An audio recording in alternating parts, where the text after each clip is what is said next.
Halis de Gagavuz Türk adını onlara verdiniz. Arif hem Sevin.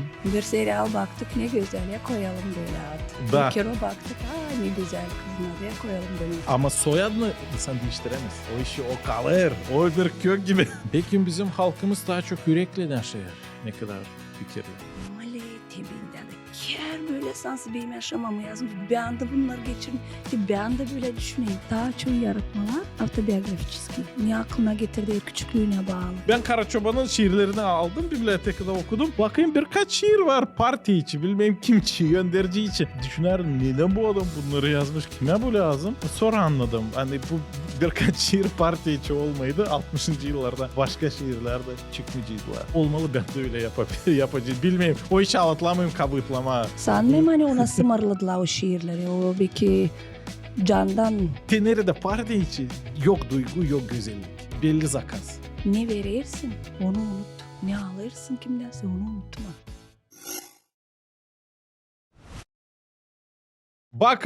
Bakın kim bugünü geldi podcastımıza. Olga Ivoglu, Gagavuz dili üreticisi, PhD'si, şair, ana hem Kazaklı köyünden bir insan kim birkaç meraklı iş o yaptı yaşamasında ailesinin beraber. Bugünü laf edeceğiz onun yaratmaları için, ailesi için hem o güzellik için. Hangisini o gösterir ana dilinde. Hoş geldin. Hoş buldum. Sağ olunuz teklif için. Ta başlamadan laf etme senin şiirlerin için. İlk önce bir soru vereyim sana. Her zaman istedim bileyim. Siz çok yıl yaşadınız Rusya'da, doğru mu? Ailenizle beraber neden karaladınız? Ailenizle, kocanla, uşaklarınla geri eve dönme Gagavuz yerine Kazıyak köyüne. Genel trend daha çok o taraflara giderler. Evet. Avrupa'ya, Rusya'ya, Amerika'ya, Brezilya'ya Gagavuzlar giderler. Taylar. Buradan dışarıya çıkarlar. Ama siz çıkıp dışarı başka yerlere geri döndünüz. Ne oldu da siz döndünüz? Ya, anlat. Sağ olunuz soruş için. Doğru. Kalanı gider biz geliriz. Böyle az kişi geri dönen. Ama neden oldu mu? Ben 10 yıl önce yaşamadım ana toprağımda çıktım. 32 yaşımdaydım. Artık aklım başımdaydı, bilirdim. Ne o vatan? Kocam benim daha çok yıl Rusya'daydı. Ama ben açan gittim. Ben böyle gideyim Moskva, yaşamayı göreceğim, dünyayı göreceğim. Kocam bana baştan dedi hani biz gideyiz bir zamana, bir parça vakitte. Biz geri döneceğiz. O baştan vardı bu Bana işte. başta o bilirdi kendi niyetlerine göre o bilirdi hani gel geç o eve dönecek. Kendi problemlerimiz vardı, kendi niyetlerimiz vardı. Geldi o vakit açan biz karar aldık dönme geri. Ama orada bulunarak bilmem belki de hani öyle niyet konuldu.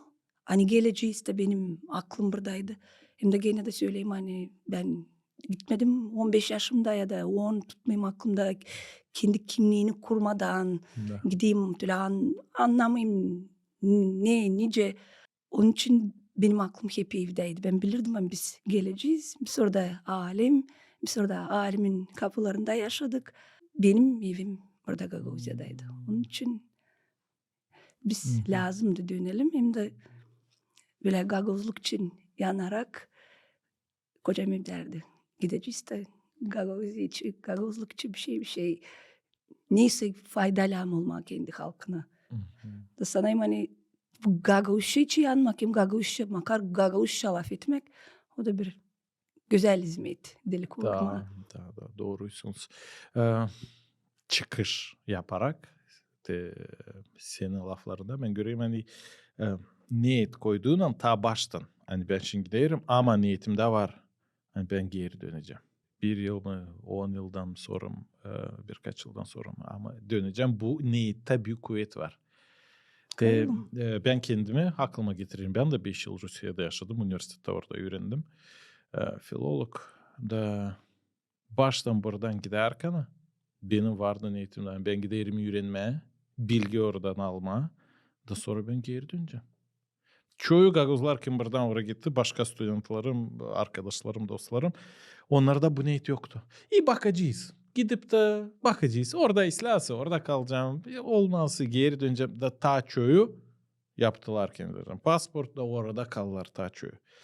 Ben ta orada öğrenerek çoğu bana derdi. Niçin pasport yapmıyorsun? Nasıl? Ben derdim ben geldim öğrenmeye. Sonra geri gideceğim. Bu benim niyetimde vardı başta. De bu belki ufak bir iş ama niyet o ufak bir iş değil. Ama pasportta kar bağlamır. Da Pasport pasport yaptığında bağlamı oradan var mı kalma? cephası. Da doğru. Ama onlar yapardı pasport. Bu niyetle kalma orada. Bu niyetle. Birine düşman demeyeyim. Ama ben isteyim söyleyeyim hani niyet bu büyük bir iş. Pek kavim bir iş. O iş sizin niyetinizde var dönme. Hem gagavuzluk için bir şey yapma. Da öyle de oldu. Ama niyetin de arkasında alam durma. Niyette varınca Da. değişsin de böyle. Teokim demiş hani bakacağız. Böyle Da. niyesi olacak onun da doğruluğu var değil mi? O da adamıdı. Bilmer yaşamakta türlü olayır. Ama arkasında durduğundan o niyetin. Bildiğinin çetin neysen isteysin. O zaman niyetin Bakın, sahibisi lazım olsun. Lazım olsun niyetin sahibisi kim çalışacak, işleyecek bu niyet tamamlansın. Bakılsa da bütün yaşamak o niyet zincirlerinden kurulu. Kayıl. Bütün yaşamak. Te bak, te biz evleniriz. Te ben evlendim 10 yıl geri. Siz kaç yıl 13. geri? 13 yıl. Evlenmek o değil mi bir niyet? Sen adayırsın işine. İnsanlara kim düğüne geldi Allah'a. Hani sen niyetli neysin? Bu insanla yaşamak, bütün yaşamak. Sen isteysin sen de uşak olsun. Da sen onu bıramayacaksın. Bu bir niyet da bu niyetle sen tamamlayarsın bu niyeti, bu istemeni, bu amacınca Türkiye'de bütün yaşamak. De bakılsın her yerde bir niyet de sen gidersin ona. Bir niyet sen gidersin. Bir niyet sen gidersin ona. De Ama bu bence yaşamak kartası. niyet hesaba da bağlı. Adamın hesapsaydı o niyetini kullanacak. Da. Bence niyetlenmeye de onu kullanmama. Da. Diğer birer kol verdiğin niyet de Doğru. kendi Da. başına bangeleyi Da. kendi yapmayacak bir şey. Herkes niyetin sahibisi var. O sahibi kullanırsaydı doğruyum hesabı çetinseydi o zaman Da. niyeti de Da. yetiştireceğiz, tamamlayacağız. Ver Allah halkımızda da olsun daha çok öyle insan. Kim niyetlenir hem niyetin sahibisi olur. Ailesini kabul etmediğini, sevmediğini, ana dilini hem ana halkını kabulleştirmediğini. Siz öyle bir örnek bir ufak bir iş. Ama o değil ufak bir iş. De isteyirsin. De sen uykulayarak ne iş sen düşünüyorsun? Ne türlü niyetler? Ну, желания, мечты, да, öyle İstemekler, düşler, düş da. gitmekler. Ne sen istiyorsun? Neyi sen düşünüyorsun? Nesi niyetinde var? Te o da olacak. Ona da hizmet Te edersin. ona da hizmet edersin. Doğru. İşte bir dostum vardı. O kadar adam isterim. İşte bir maşınam olsun, işte bir pahalı bir güzel bir maşına. Bütün yıl oldu hep işte Para toplar. yatayım kalkayım hep bu fikirle. Hep bu düşünmeklerden. Niyetler de türlü. Hep bu niyette ben deyim olacak sende yavaş yavaş olacak o zaman. Te bu niyetinde varsa olacak. Ama deyim ne kadar da ufak bu niyetin. Niyetlensene bir şey daha isle, daha meraklı, daha güzel bir şeyse. Daha güçlü bir Daha niyet güçlüsün. koysana. Bütün yaşamanı bir Mercedes'ine niyetlenmişsin olsun deyim o olacak da olduğuna ne? Senin canın kırılacak hani da bu Yaşı kadar belki mı? küçük İlya, yaşı belki Değil. küçük o. Değil küçük. Keyif aldığının Mercedes'ten sonra belki daha çetin niyetler koyacak, daha güçlü. Ben de yaşamana olsun bir daha büyük, daha güzel niyet. Bu ufak niyetlerde Daha olsun. ufaktan çekitsin, ufak adım Da. yetişer büyük niyetlere de. Sizde var 2 uşak doğru mu? Var ki uşağımız. Onların adlarını koydunuz. Halis de Gagavuz Türk adını onlara verdiniz. Arif hem Sevin adını koydunuz. Bizde Gagavuzları ta çoğundan önce soy adlarımız Gagavuz dilinde ya da belki etkiler повлияли orada belki Bulgarlar, Grekler, Rumlar ya da kim bilir. Ama genel olarak ta çoğunda öyle Türk Gagavuz soyadlarımız. Ama adlarımız değişir. De biz adlarımıza bakarak önce bütün historiyamızı görelim. İleri Gagavuzlarda daha çok Urum adlardı. Greçeski imena da. Ya da Bulgar adlarıydı çoğunda. Sonra yavaş yavaş daha çok Rus adları oldular bizde. Şimdi karışık, karma karışık. İnce fikrimiz karışık, öyle adlar da karışık. Bir serial baktık ne güzel ya koyalım böyle ad. Da. Bir kere baktık ne güzel kızın adı ya koyalım bunu. Ama soyadını insan değiştiremez. Ben O de işi bunu o kalır. O bir kök gibi. Varınca olsun bir. Rosalinda Topal. Topal. Rosalinda Topal. Rosalinda aldı serialdan. Topal da Gagoz Gagoz dedelerinden. soyadı. Ne yapalım? Ama siz almadınız. Jose Rosalinda hem bilmem kim. Hem Josefina. Ama aldınız da Gagoz Atlarına ayırdık. adlarını neden? Ne türlü motiv oldu? Hem korkmadınız mı hani? Peki gülecek kimseydi uşakların bu adlarından? Bilirsin şimdi bu soru sivte bize sormayırlar. Benim de geldi aklıma bu var. Bir modern şimdi uşakların adlarını Gagavuz dilinde koyma norm o istrom. Ben size sorayım. Norm. Norm bravo. Bize de norm onun için biz hiç düşünmedik. Gülecekler bize ne diyecekler kaç türlü oldu. Ama bakın biz baştan gene de ben kocamı laflarını getireceğim aklıma. Biz açan böyle daha buluşardık. Kocam dediydi. Allah verirse bize uşak. Ben isterim ayırma Gagavuz dilinden güzel manalı lafları da onların adlarını koyma güzel manalı Gagavuz laflarından ad yapalım. Sen buna önce bakarsın. Ben de gene de deyim dilim 15-17 yaşında evleniyorum da son belli olacak. Hani aklım böyle evlenmekte olsun da düşünmeyeyim öteyilerini. Kaçırmadım böyle kulağın içine girdi bu laf. Ben kayıl oldum.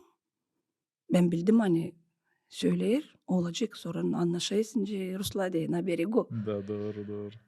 Lafı laf. Da biz baştan anlaşıldı bu iş. Ben gördüm onun istemesini. Ben kayıllık verdim. Daha sıra geldi ad koyma. İlkin bizim oğlumuz oldu. İyi düşüneriz. Daha olmayınca öyle de böyle de türlü. O oğlumun adını ben ayırdım. Arif benim içinse böyle konson f hem de açık olsun. Kulağına da hoş gelsin. Manası da derin olsun. Ben o kişi nerede derinlik ben derinliği seveyim. Her bir işte hatta tekstte, türküde, soruşta. Sonra bize söylediler bu Türk adıymış. Ve ben sorayım kocam benim Türkçe'de ürünü var mı? Hediye var. Hediyemini baştan söylemeyin ama gene de Türk de ne Türkler bizim Lafı yok mu böyle? Bizim Gagos var. Türk Bize dilimiz. hep de diyorlar Türk adı.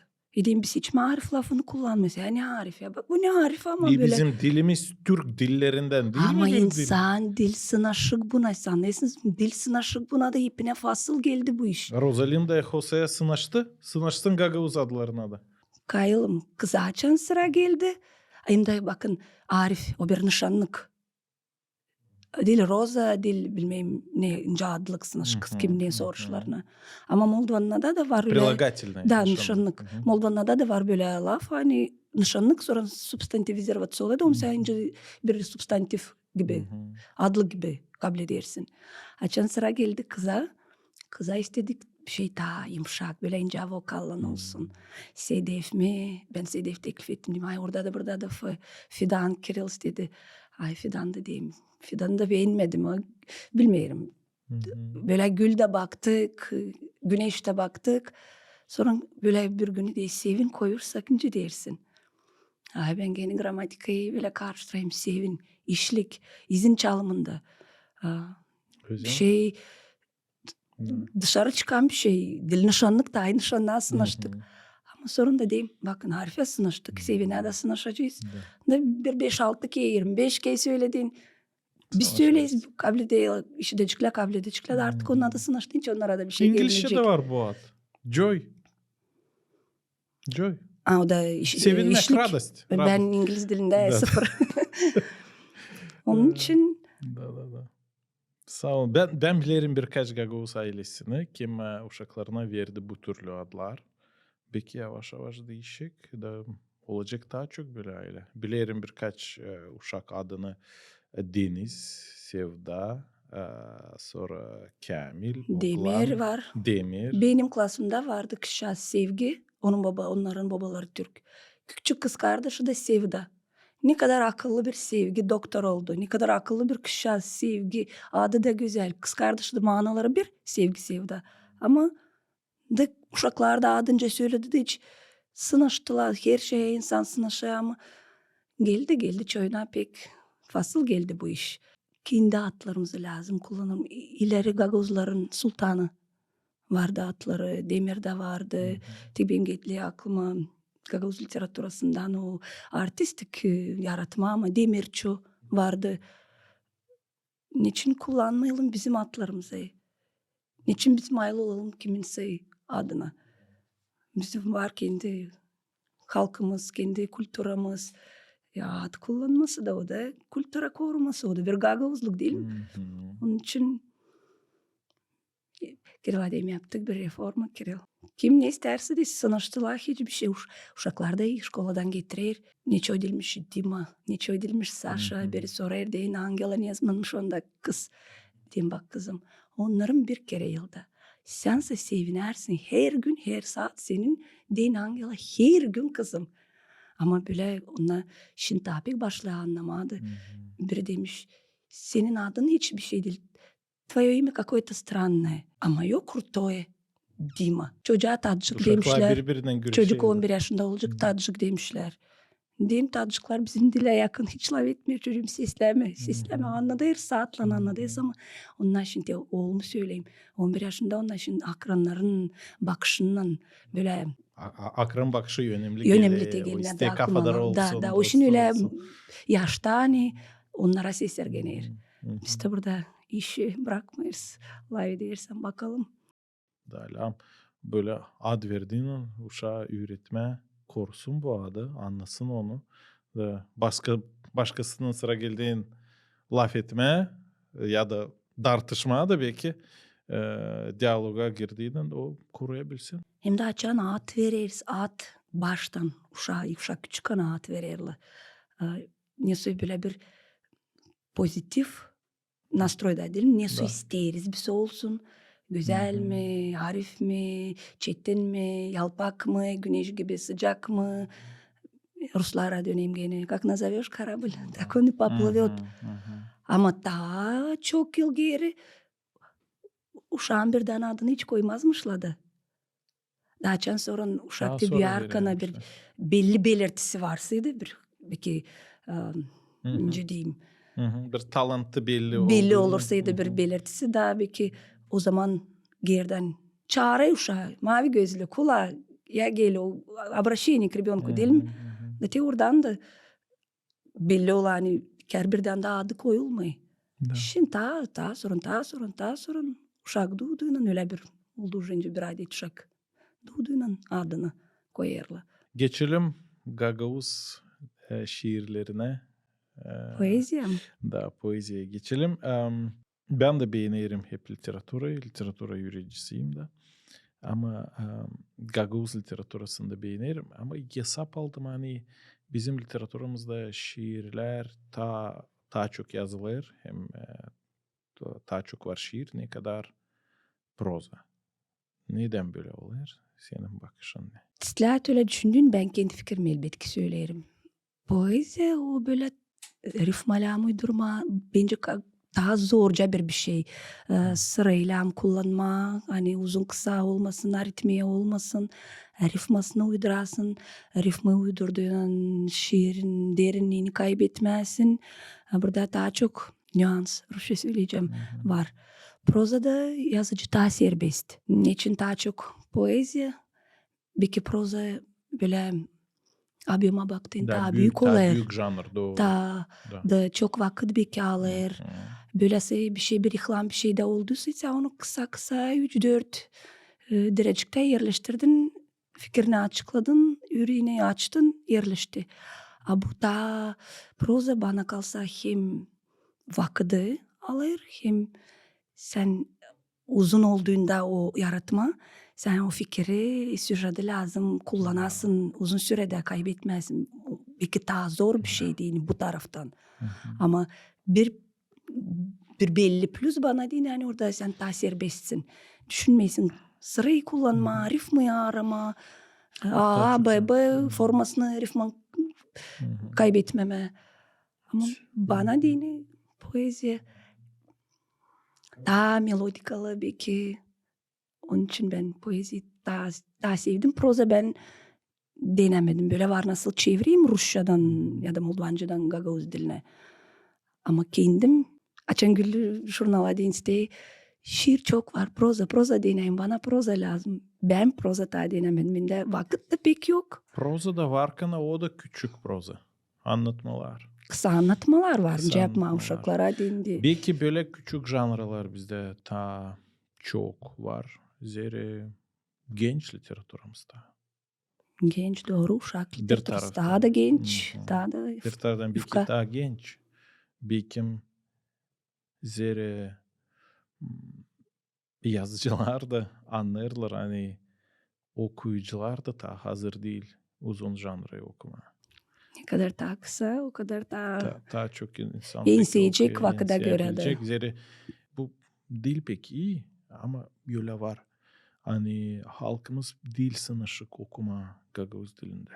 Bu bir problem. Latin okuyor. grafikasına gençler geçebildiğin için değil şkolalarda artık Latin sağ bakınca te anaların babaların boyunda az kim okuyor Bizde Latin en kalın grafikası. kağıtlar Gagavuz dilinde yazılı o slovarlar, sözlükler. Onu da kim Ee, kullanır? Siz, Onu ben da az kim. Uzun bildi. kervan bir var. Okudum ama göreyim hani az kim onu okudu. Bütün okumadım.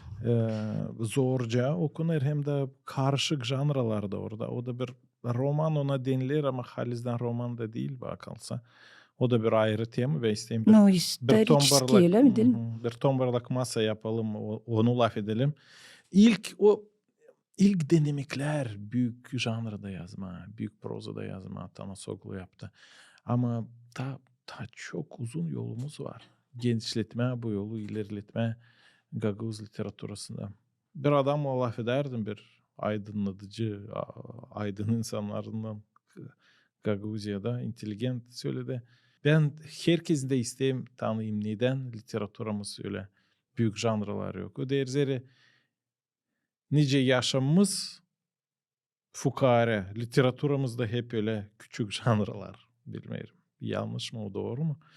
Ama Yaşamamız fukarada değil pek. Türlü olaylar oldu. de bilmem onu bak şöyle. Ama ta bir şey bakılsa ta bir sebep neden poeziya ta çok yazılır. Zere poezi şiirler onlar pek bağlı ilhama. O ta pek yürekten çıkıyor. Elbette fikir de la metaforalar, obrazlar, insan la okumuş olsun, bilsin çok, yazma değil mirakla ama ilk impuls, ilk isteme gelir yürekten. İlham yoksa, yüreğinde bir yüzel bir duygu yoksa şiir kötü olacak, prosto olacak. Bu bilinir herkesine. Ama prozada sen daha çok fikrinden işlersin. Akılından daha çok. Sen kalınca elbet ki sana ilham gelir ama sen daha çok argüment alırsın, daha çok düşünürsün bu da çok yazarsın daha çok fikrinden. Belki bizim halkımız daha çok yürekle yaşar. Ne kadar fikirle. Daha çok duyguyla, ne kadar logikayla. Senin bakışın. Mantıkla kafadar kim olabilir? Bana kalsa öyle Gagavuz az. Daha çok emosyalarla, duygularla. Belki bu işte bizim problemimiz. Hani biz daha çok halk olarak, hani biz daha çok duyguya bağlıyız. Duygu pek kavi bir iş ama o hızlı gelip hızlı gider de. Ben göreyim de buradan bir derin iş. Hani duygularda. Biz duyguyla pek severiz birbirimize ama duygular bittiğinde hızlı kavga gelir. Hızlı çekiş de gelir. Tamam düşünen edersiniz. Duygular da türlü türlü Duygular var. da türlü. Biz pek zenginiz duyguya, derin duygulara. Ama lam olsunca yakır Bilmiyorum Cegaguş'a yakır var bir laf. Hani o burası logika fikrin hani o yardım edeyse balans olsun. Duygularıyla başka balans olsun. Argument, logika, bilgi. Bizde bakalsa değişti burası bu. O kantar say duygu tarafına. Da ben de yaradayım var şiirlerim de ama savaşım için var fikirlerim, projelerim. Nasıl yapayım daha çok prozayı geliştirmeye. Ben göreyim burada bir kriz. Kayılım sizinle prozadan yaratmamız daha az proza tarafından. Doğru.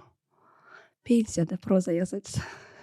Açan vakıdımız olacak. O Açan da bu da lamı. bilgileri toplayacağız. Böyle opet görgü toplanır. Da vakıdımız umutlanayım hani olacak da böyle alıtlamayacağız bir yere. "Ha, bunu yapma işte bunu beklerler. Böyle açan kafan daha boş serbest var vakıdın kimseye dolaştırmayı. Mamu ver bunu, nati bunu. Her bir şeyden konma. O zaman değil mi pensiyada proza yazacağız. Elbet ki yavaş yavaş büyür prozamızda. Var Konstantin Kurdoğlu, var Mircanka. Zanet bakıyorum daha çok de proza janrlarında da daha çok yazar Todor Zanet sağ olsun. Var başkası Çibatar Petri. Hani devlet daha büyük yaşlı, daha tecrübeli, opытный yazıcılar. Bakayım daha çok yavaş yavaş proza janrısına geçerler. Daha çok bilgi toplayıp, daha çok yaşamayı görüp, var daha çok neyi yazsınlar hem öğrenirler kendisini koyma başka bir personajın insanın yerine yazabilmediğini. Nice duvar şiirler. Sen çok şiir yazarsın. Kiyadın da çıktı. Şimdi onu laf edeceğiz. Nice duvar şiirler. İlkin bana kalsa ne seni mayılla der, ne sana ilham verir. Var nasıl bir çiçeğe mayıl olasın. Açmış yergivan güzel kokayır. Hay gençliğin gelmiş aklına yazdın. Bir türkü manalı sesledin. Ha. Onun şurada onun konusu seni dürttü, seni de yaşamanda neyse böyle bir soruş kalktıydı. Şiirler türlü konuda olur. Ben daha çok yazdım açan aşırdaydım, yabancı topraktaydım. Orada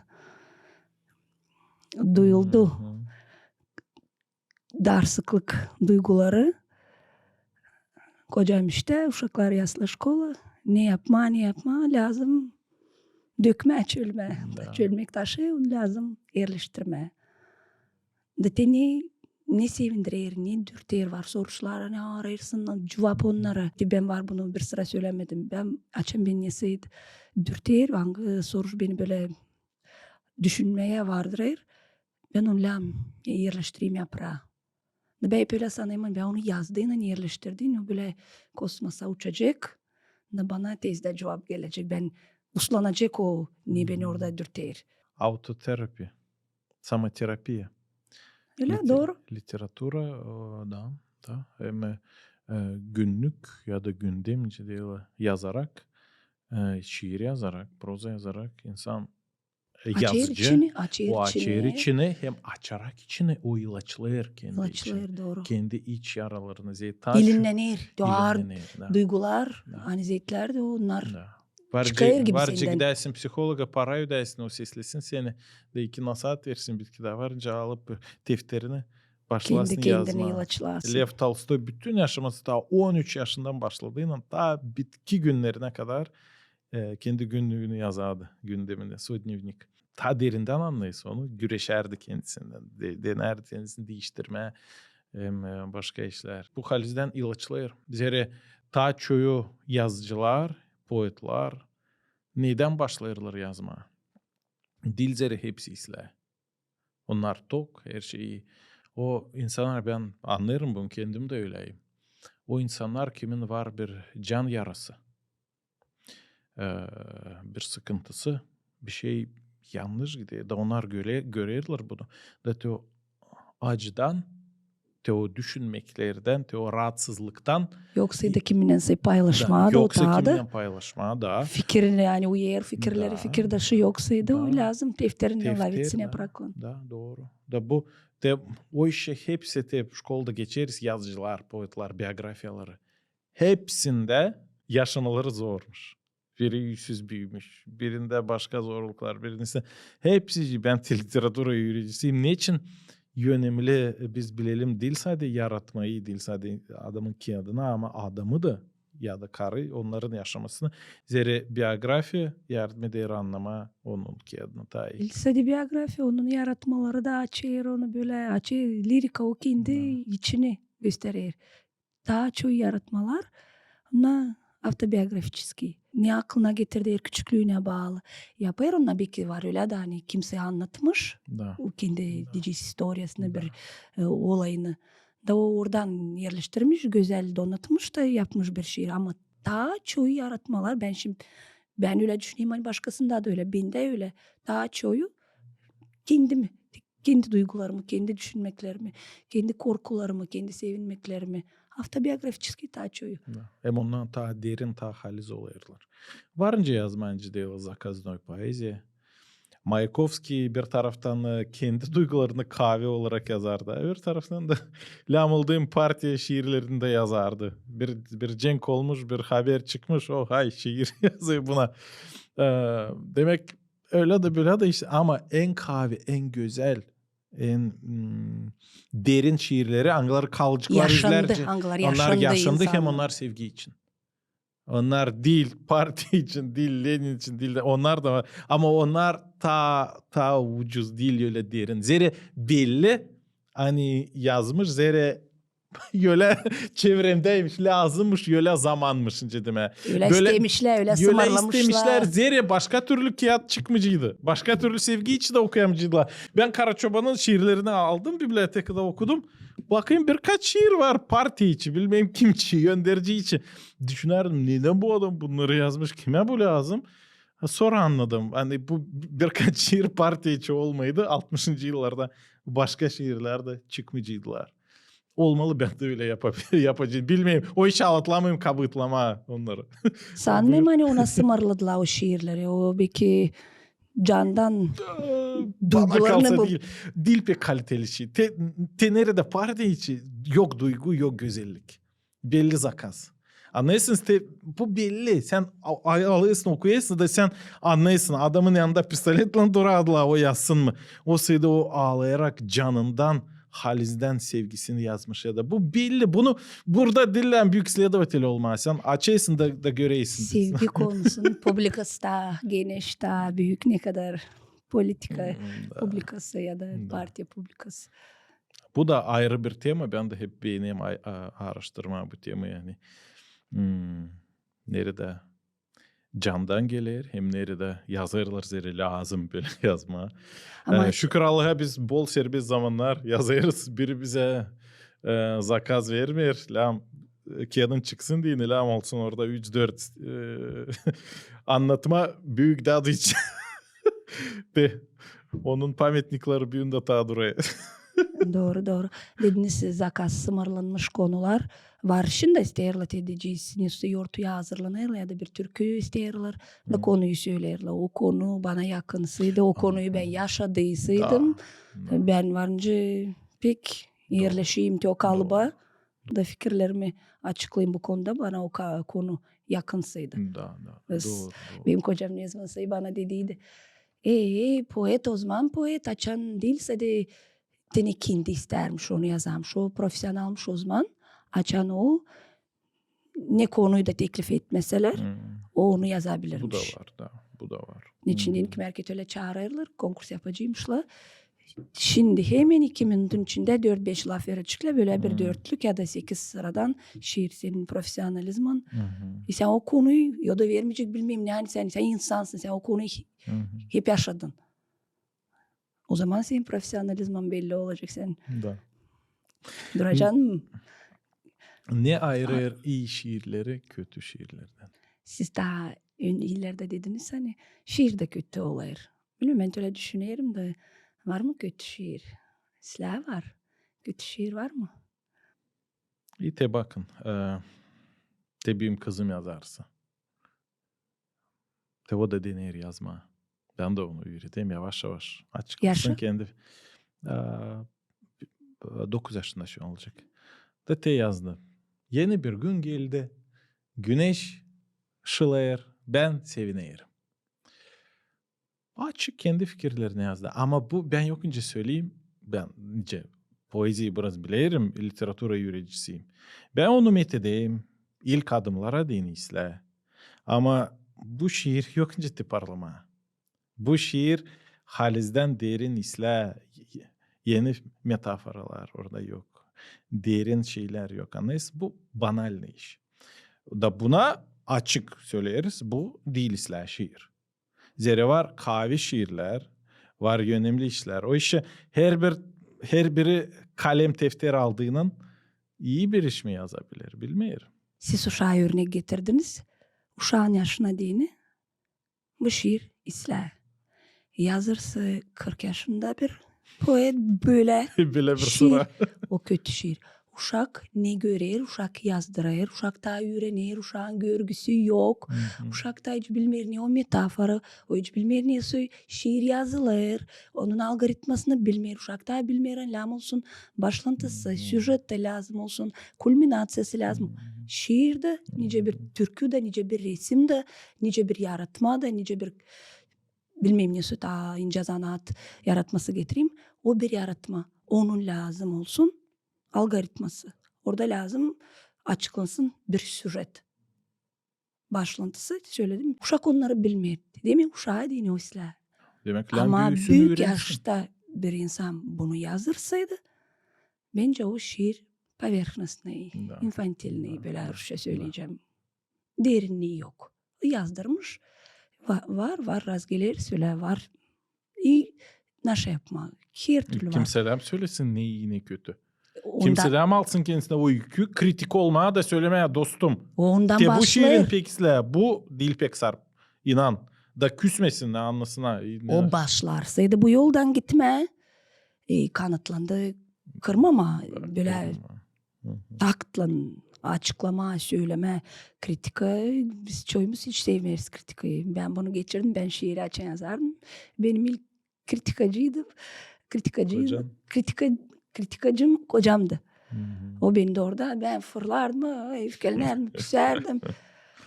Sen hiçbir şey İslah beğenmiyorsun. kritikacıymış. Bakınız ne büyüdünüz. Sen de oradayısın. Ben böyle göreyim. Böyle lam olsun. Gagavuşumda ileri daha bozuktu o laf. Hiç durmayın anda lam dursun.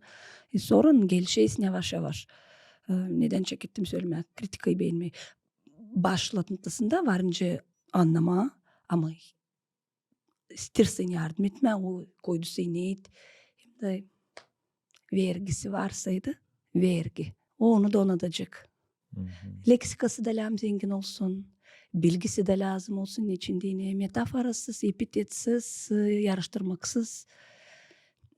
Şiir böyle yufka, kuvvetsiz, güçsüz. Hem de derinlik.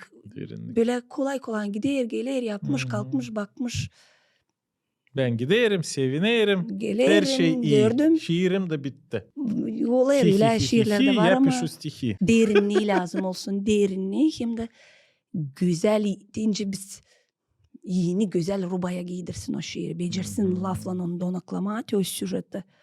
Hem de var böyle işittiğim hani şiirin şiirler şiirler beyitleri ideyası lazım açık belli olsun. İnsan orada düşünmesin hiç çok da saklama. Hepinde söylemeyiz. İnci Karaçoban'ın yaratmaları prozası öyle kısa ama bitirilmemiş. O okuyucu tam anlayır, düşünür, bitir. Açık soruşu bırakır. O isteyip de yapıyor bunu. Onun öyle stiliydi. Kayılma biraz düşündürsün. Pek de dillem ideyi saklama da kim nasıl düşünebilirseydi biri öyle anlamış şiiri, biri böyle anlamış. Onun lazım belli ideyası olsun. Süret olsun. O zaman hem de açan ben daha genç de literaturda okuyan mali tebinde de ker böyle sansı benim yaşamamı yazmış. Ben de bunları geçirin. Ben de böyle düşüneyim. Şiiri okuyarken lazım okuyucu bir soruşuna cevap bulsun. Da. bir acı yerine tüle İyi ilaçlasın. yazıcı, iyi yazıcı, iyi tekst açan. Cana yitirsin. Da o cana yetişir. Dürtsün. Hem açan sen okuyasın, o sen göreysin. O, ben de bunu var düşündüğüm. Bu benimçi. Sansı kavama girmiş bir skan yapmış da yazmış. Sans fikrimi okumuş, Da, ağzından almış. demek o iyi yazıcı. Hem de tam bir iş iyi şiirleri iyi yapar. O açan sen okuyup birkaç sırayı şaşırırsın da durgunaysın. Ne düşüneysin, büyük bir iş ya da güzel. Wow. Ağlatlamayısın ileri okuma, ileri doğru. Bırakaysın da düşüneysin. Da, Neye sesini da. düşündürür. Duyarsın da. Düşündürür. De ben Dilçok'tan Baboglu'nun şiirlerini okuyardım. 2 sırayı durgundum da bilmiyorum 10-20 minut sayede bu sırayı durgunup duyardım. De böyle aklıma geldi. Ben orada bucağım, ana toprağım da öyle bir metafora yazayım. Senin toprakların nice babanın patlak yerleri. Bu kadar.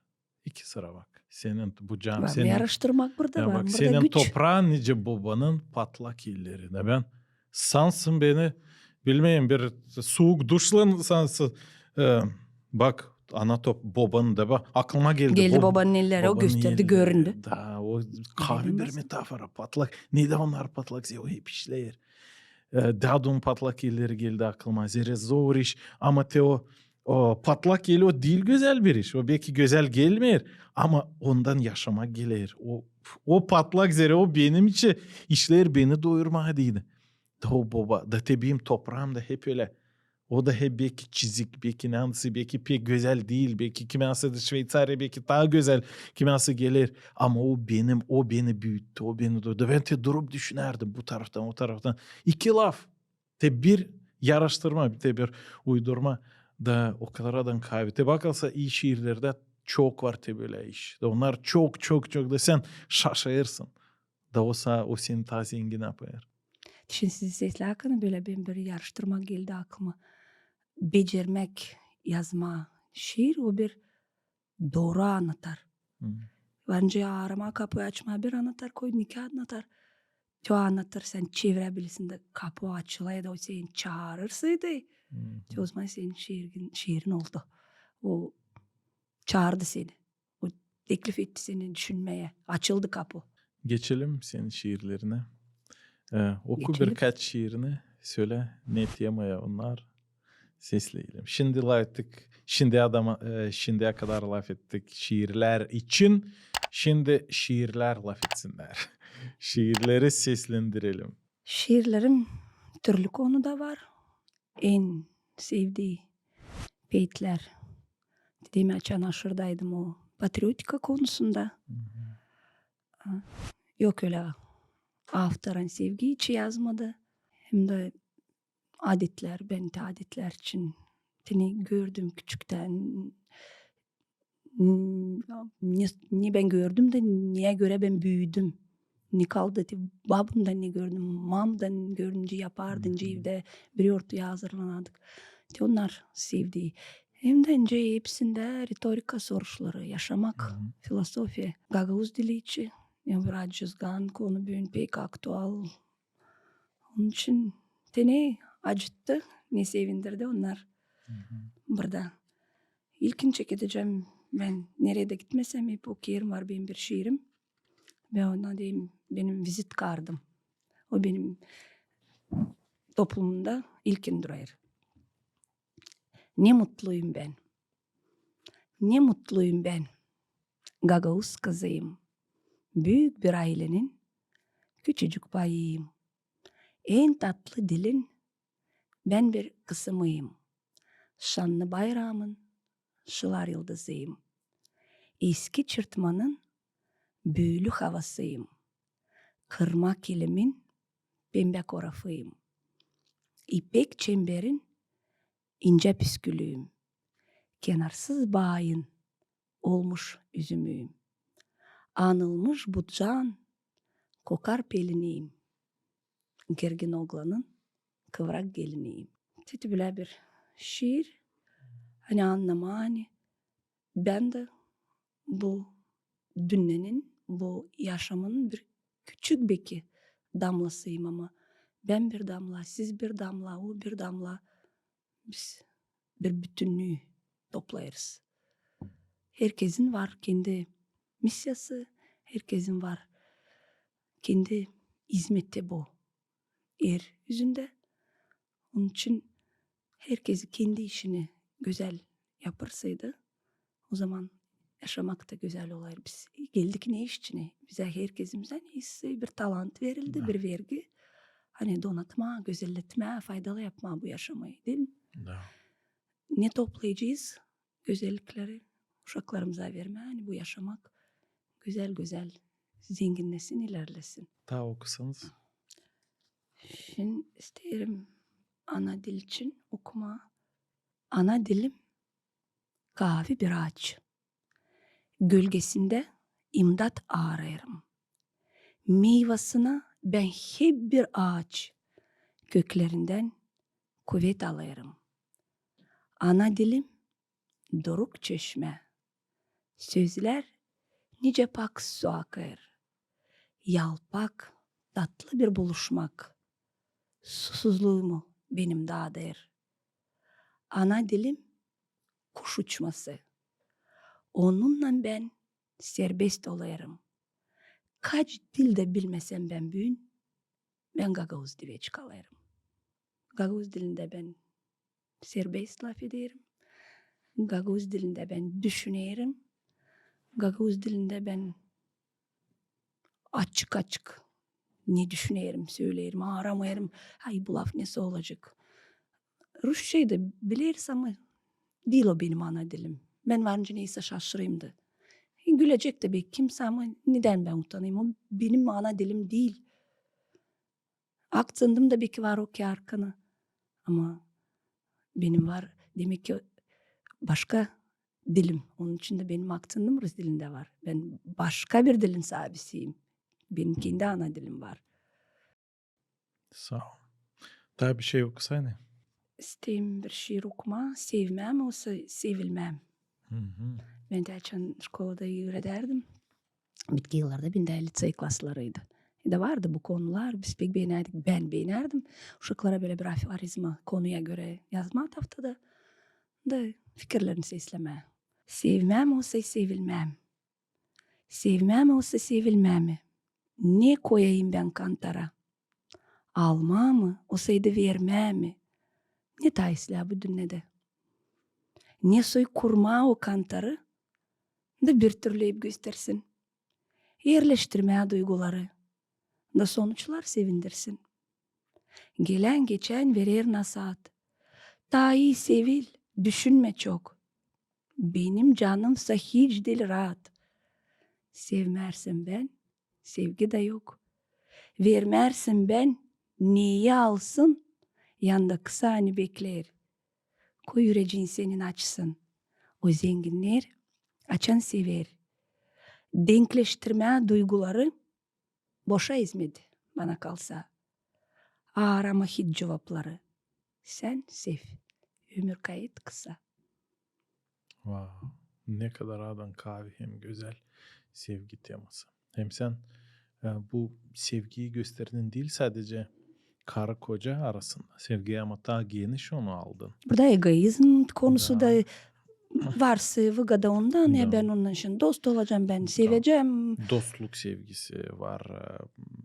Şiirlerin ne de var meraklı tarafı hani sesleyerek o seni düşündürür. Düşündürer. Seni Çağırır düşünmeye. da o seni düşündürür. Teklif eder. Başka işlere de belki onun için açık hiç değil yazılı bu şiirde.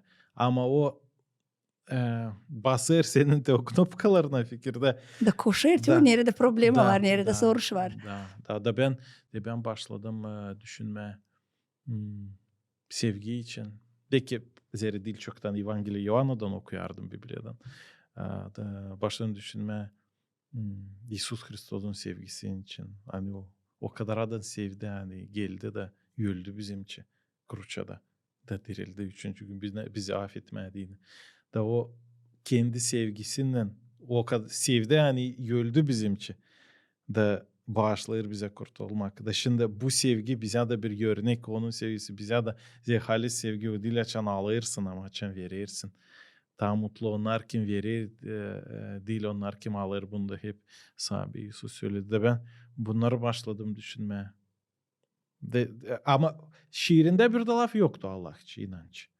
Ama sen o türlü gösterdin bu sevgiyi hani aklıma getirdim Evangeliyi. Herkesi kendi Da, meraklığına, da. kendi ne ona meraklı bu dünyada o knopkaya bastırır.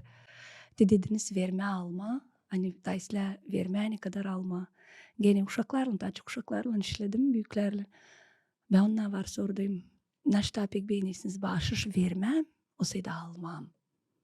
Küçük boyda taçoyu alma, elbette alma. Büyükler de öyle bir küçük bağışıkta olsa seviniriz.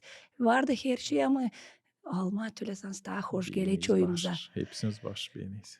Ama uşak İhtiyarı da küçüğü de. demi bakın siz alarkanı gözünüz bağışta. Ay ne kapaklı güzel acaba içinde ne var? Siz hiç bakmadınız te o verenin gözüne.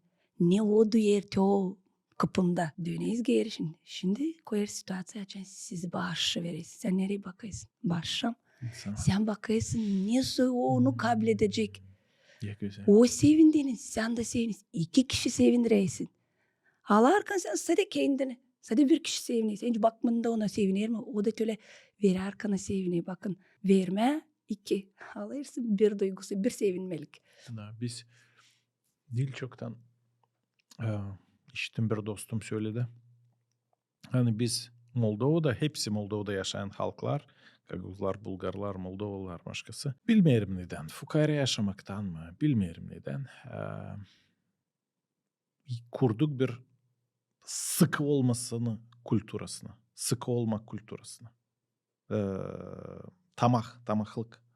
Жадность. Tamahlık, sıkı olmak kulturasını kurmuşuk da ben düşündüm hani kayalım. Biz daha pek isteriz toplama, daha az paylaşırız. Kendimizi daha çok koruyarız da değil başkasına. Toplayırız ama daha az veririz. Ben bu işte Türkler, kardeşlerimiz Türkler, onlar bu işte iyi bir örnek bize değil.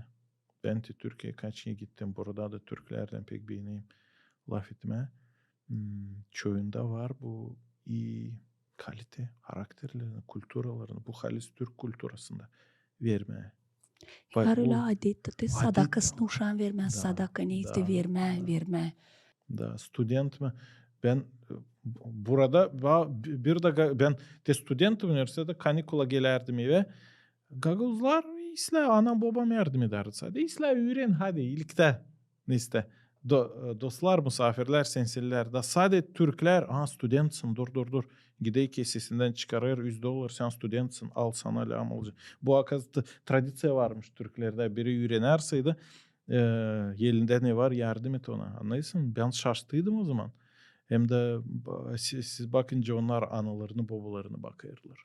Hatır duygusu onunla da. Hatır başı bizde Şükürlük onunla da. birinde var ikisinde yok bu işler. Onları da ben pek beğenirim. Bu onların kulturalarında bu tarafına verme kulturasında Onlar uşaklarında terbiyede bu. Da var niye öğrenelim onlardan. Biz deriz de Hristiyanlık, Bible, Evangeliye te öğretir doğrula, öğretir iyi olma, verme. Neden laftan öğredeyiz? Yaşımızda göstermeyiz. Yaşımızda hala gösterelim bu örneği. O işi ben pek sevineyim Türklerde görerek bu işi. Bana halizden çoğu Türkler oldular örnek bu işte. Kaç kere ben canı acıdı kimyasıydı. Adam yardım ediveri hepsi ne var cebinde. Wow. Bu bir halka, bir millete mi bağlı bu? Bilmiyorum. Cömert olmak. Yok bu, elbette ki bu cana bağlı ama kimse halklarda genetikada. doğru ama kimse halklarda kulturası da daha çok var buna tendensi gibi. Elbette ki bu insana bağlı. İşlerle bu orada. İşlerle kaybetmemeli. Onun için de onlar da belki kullanılır hem de korunur bu. Bu zenginliğe bağlı değil. Bakılsa fukara insanlar Fukaralar da dil bağlı. Da fukaralar değil. Bakılsa fukara insanlar da çok paylaşırlar. Ne kadar zenginler. Lamda tam getirme, remonda deyin paraya da 8 Mart'çı bir şey. İlkin kırıcı insan uşağı ilkin getirmiş.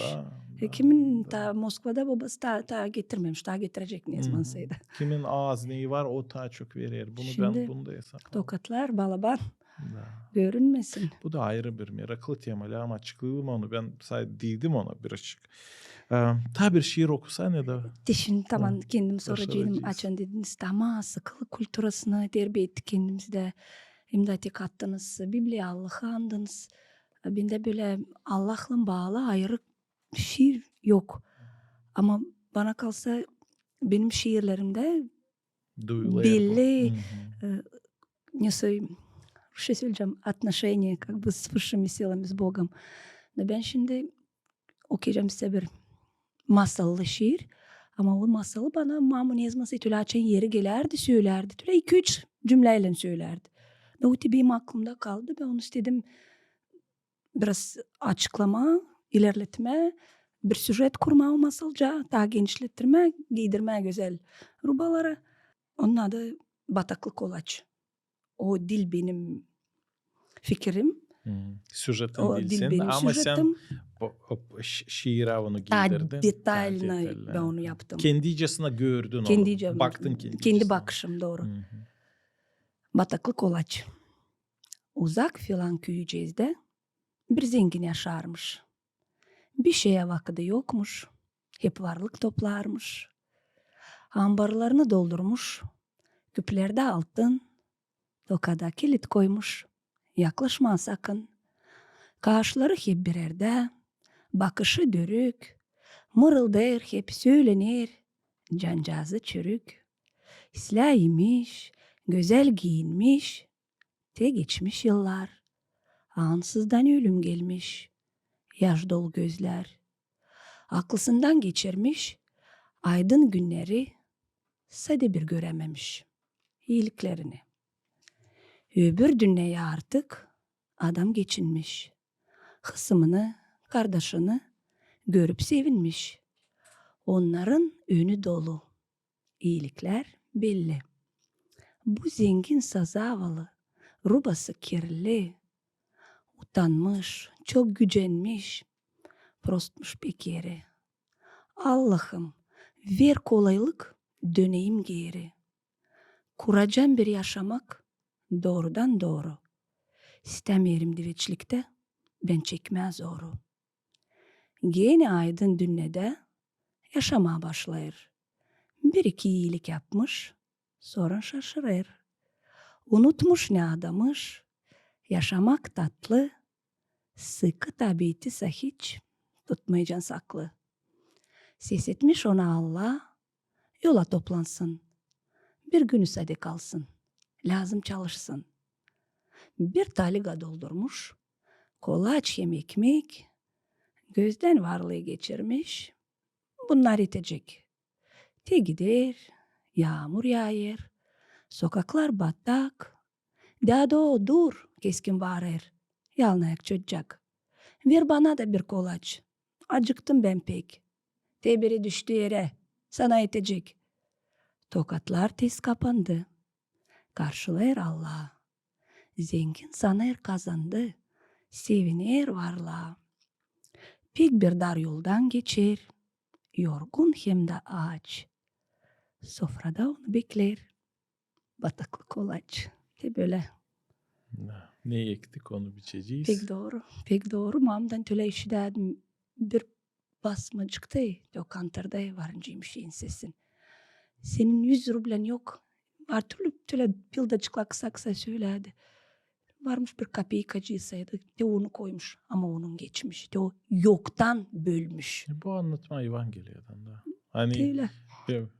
bilirsin anlatmayı. Hani Hristos öğrencilerinden durar hramın o zaman Yerusalim'e kilisenin yönünde de insanlar geçer, zenginler de geçermiş, çöğü koyarmışlar, çok para orada bir sandık gibi durarmış da içine koyarmışlar. Kiliseye değil de nice verirler Allah'a dini gibi. Kurban Da, getiriyorlar. kurban getirir. Da bir fukara bir insan, bir dul insan yaklaşıp verir en ufak kapikacı, en ufak paracı atar oraya de gider. De o zaman İsus Hristos o görer insanların fikirlerini, canlarını o söyler. Fariseyler de orada yanında. Öğrencileri de o der. De bu insan en çok koydu.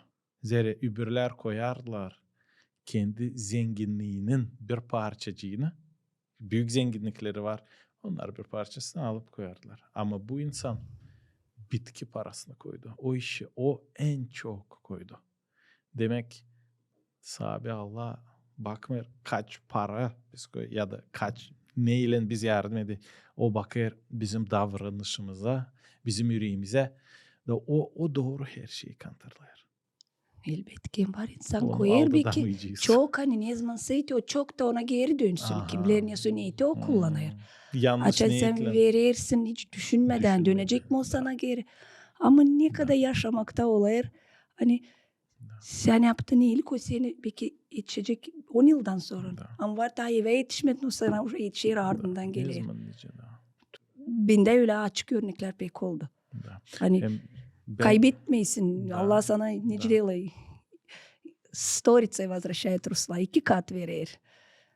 Da. Sen İlk önce- yürekten verdiyseydin. İlk önce ne yapar bize Allah o? İster bizi kurtarma, affetme bizi. Alma bizi göklere. Biz erin anarsak Sus Kristos'a öyle Evangeliyede yazar. Hem sonra bundan sonra açan bizi iyilik yapayız, yardım edeyiz. O orada yazılı gökte tadı çok bize verecek. Bunlar tadı çok. En zengin onlar olacak.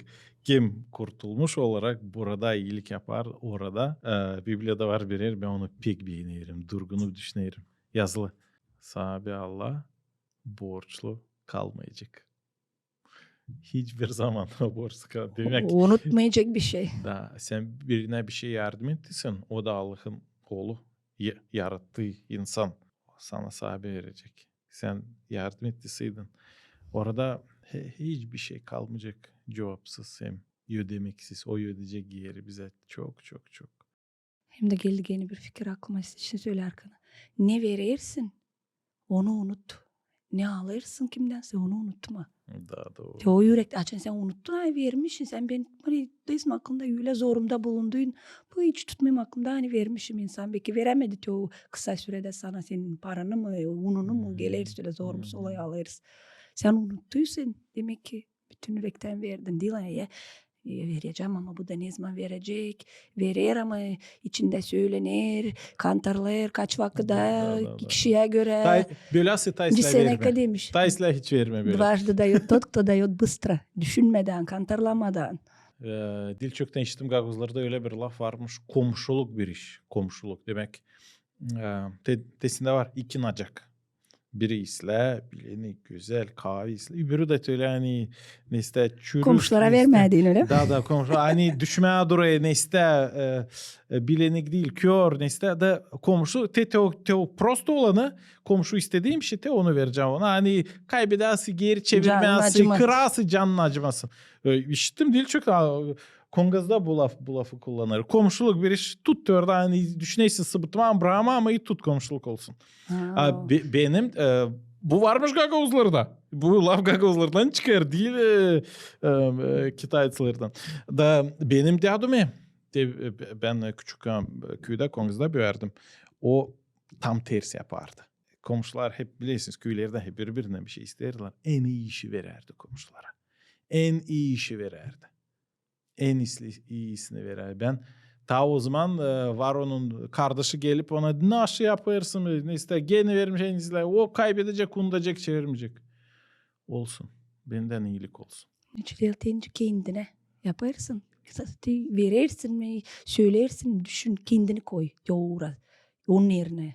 Sen bir şey söylerken sen bu lafı içtin. Sen hoş mu gelecek? İnce kendini duyacaksın. Nietzsche'de Biblia'da da var bir zapoyti. Sev yandıkısını ince kendini seversin. Yaptıklarını da buna göre yaparsaydın helal hani dünyaya toprağa çiğnersin. Olga Ivogla bugün bizim podcastımızdaydı. Sağ ol hani geldin, okudun şiirlerini, açıkladık birkaç temayı. Bana kalsa biz daha çok soruş verdik, daha çok soruş açtık ama önemli sorular. İyi koyulan bir soruşta cevabın yarısı artık var. Biz bugünü daha çok laf ettik şiirler için, literatüre için. Hem Gagavuz dili için, biraz aile için de laf ettik. Sağ olasın. İleri doğru yarat daha çok. Yaz, sevindir halkımızı. Hem de bu senin en büyük iyiliğin bakılsa. Bu bağışır bütün halkımıza senin kağıtların. Hem bu senin en büyük iyiliğin, o senin talantın. Hangisini sen bağışlayırsın insanlara hem halkımıza hem bu boşuna değil. Bu boşuna değil. Siz de çok sağ olasınız. Ben böyle derin soruşlara sevineyim. Burada oldu öyle soruşlarda hangileri bana daha hiç sorulmadı, konulmadı. Yeni soruşa, yeni taze fikir düşünülmedik bir şeydi. Şimdi düşünüyorum. Hem de Allah'a şükür ederim. Belki şükür etmeye lazım. O yıllara da ne zaman yoktum köyümde de benim sevgim vatanıma, dilime ta da böyle açıldı, ta belli oldu da ben anladım pahasını uzakta. Da. Bende vardı patriotika duyguları. Ama onlar kahveleşti hem Da. de kuvvetleşti Da. orada uzakta. Da. Siz de buyurun benim bağışımı alın. Sağ Ben ol. açan kağıt isterdim dünyaya gelsin. Bir kağıt hep derdim. İsterim kağıdım olsun da okuyucum onu böyle açarkana, okuyarkana canını ilaçlasın. Herkesi belki bir şiir bulacak ama mutlanıyorum buna. Hani makar bir şiir ama böyle canın tellerine dokunacaktı. Sağ ol. Okuyacağım. Düşünülecek. Okuyacağım, kullanacağım programlarımda, uroklarımda. Sağ versin, olun. sağ Kaderimin sedefleri. Узоры судьбы, doğru mu? Жемчужина. Жемчуж, да, селев жемчуж. Siz kader lafını Da. doğru söylediniz. Kader da. Var sinonimler. Kader, sonra var Yecel. yecel. Ben bu soruda Kader var açıkladığım yecel. Ben bir Türkçe yazardım. Bir kere lazım olduydu da böyle yecel lafını kullanmaya çekittim de ben düşündüm. Yecel biz açan yecel lafını kullanayız. Bir şey bir prost haber Da. urulmuşlar ya da neyse malaya bak neyse yeceli onun. Da ben sordum Güllü'ye da sordum. Tudor Arnaud'a da sordum. Tudor Arnaud da bende kuratörde üniversitede derdi.